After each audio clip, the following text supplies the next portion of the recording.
এবার শবনম ইয়াসমিন বুবলি সত্যি বড় একটা পদক্ষেপ নিয়ে নিছে ইউটিউবারদের জন্য, যারা কিনা তাকে নিয়ে মিথ্যাচার এবং অরুচিকর কথা ছড়াচ্ছে মানুষের কাছে। আসলে এটা কি ঠিক?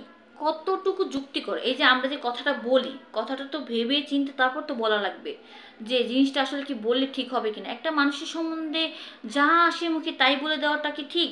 আসলে ঠিক না। সে একজন ভালো নায়িকা।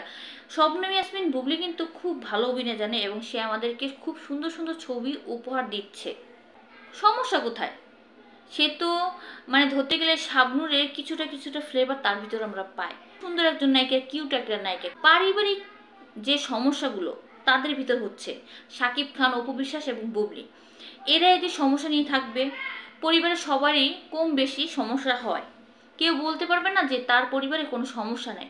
প্রত্যেকটা মানুষেরই পরিবারে সমস্যা আছে। তাই তারা যে নায়ক নায়িকা তাদের পরিবারে থাকবে না এটা তো হতে পারে না। দুইটা বিয়ে করছে, তার সমস্যা তারা মিটাই নেবে। তাদের কি হয়েছে না হয়েছে সেটা দেখার তো দরকার নেই আমাদের। আমাদের দরকার সুন্দর একজন নায়িকা, সুন্দর একজন নায়ক, যাদের কাছ থেকে কিনা আমরা সুন্দর অভিনয় পাবো এবং আমাদের ফেভারিট হবে। দাঁত থাকতে দাঁতের মর্যাদা আমরা বাঙালিরা দিতে পারি না। আগের দিনে কি হতো, শাবানা ম্যাডাম থেকে শুরু করে শাবনূর ম্যাডাম পর্যন্ত তারা কিন্তু খুব সুন্দর অভিনয় করছে, অভিনয় দিয়ে আমাদেরকে মাতিয়ে রাখছে। এই যে বুবলিও, সে কিন্তু খুব সুন্দর অভিনয় করে। অপু বিশ্বাস, সেও কিন্তু খুব অভিনয় জানে। শাকিব খানের কথা তো নাই বললাম। আগের দিনে যে নায়িকা তাদের কি সমস্যা হতো না? তাদের সংসারে কি ঝামেলা নেই? আছে তো, অবশ্যই আছে। আপনারা গিয়ে দেখুন, তাহলে তাদের কথা তো এত বারবার সামনে আসতো না। মিডিয়ার সামনে এতবার তাদের পারিবারিক সম্পর্ক নিয়ে কথা আসতো না। আসতো কি, যে তার সুন্দর অভিনয়, কোন ছবি আসতে যাচ্ছে, কোন ছবি আমরা দেখবো। এটা এখনকার মিডিয়াতে ছবি তো দূরে থাক, তাদের পারিবারিক যে সমস্যা আছে তার আমরা টেনে হিস্ট্রি তারপর নিয়ে আসি। এই যে কথাগুলো, এগুলো কারা ছড়ায়? আমাদের মতো মানুষেরাই তো ছড়াইতেছি, তাই না? কেন? সে একজন নায়িকা, তাকে নিয়ে আমরা ভালো একটা কিছু ভাবি। আমাদের পছন্দের নায়িকা, সে কীরকম অভিনয় করে, কোন ছবি আমাদের উপহার দিতে যাচ্ছে সেটা নিয়ে বেশি আলোচনা করি। এই যে বুবলিকে যে কোনো একটা অনুষ্ঠান দেখলে হচ্ছে মিডিয়া কি করে, একেবারে হুমড়ি খেয়ে বাজায় পড়ে। প্রথমে প্রশ্ন তুলবে কি যে ম্যাম আপনি কি ছবি আমাদের উপহার দিবেন, কীরকম ছবি আসতে যাচ্ছে, আপনার ছবি দেখে তো আমরা মুগ্ধ। তা না। অপু বিশ্বাস আপনাকে কি বলছে, শাকিব খান আপনাকে কি বলছে, আপনার সংসারে এত ঝামেলা কেন, শাকিব খান কেন আপনাকে দেখতে পারে না, শাকিব খান কেন আপনাকে রেখে এখন তৃতীয় বিয়ে করতে যাচ্ছে? আপনার কারণেই নাকি তৃতীয় বিয়ে করতে যাচ্ছে? একজন নায়িকাকে ন্যূনতম সম্মান আপনারা দেন। একজন নায়িকা, নায়িকার মতো প্রেজেন্টেশন করা উচিত তাদের। তার পারিবারিক কথা নিয়ে আসলে কি বলা উচিত না। আর আমরা আশা করব নায়িকাদের কাছ থেকে তারা যেন তাদের পারিবারিক কথাগুলো হাইড করে রাখে। যতই জিজ্ঞাসা করুক, এই কথা বলার কোনো দরকার নেই।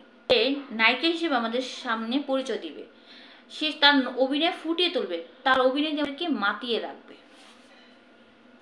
প্রত্যেকটা মানুষের ভালো গুণগুলো আমরা বিবেচনা করে তাকে নিয়ে কথা বলবো, তাহলে দেখবেন একটা মানুষ সুন্দর। আপনার মন সুন্দর তো আপনার চারপাশটা অনেক সুন্দর। শবনম ইয়াসমিন বুবলি সে কিন্তু ইউটিউবারদের নামে ছোটোখাটো একটা মামলা করে দিচ্ছে যে তাকে নিয়ে কেন মিথ্যাচার ছড়ানো হচ্ছে। আসলে এটা একটা কথা, ধৈর্যের একটা সীমা থাকা দরকার। তারা কিন্তু তার ধৈর্যের বাটটা ভেঙে দিছে।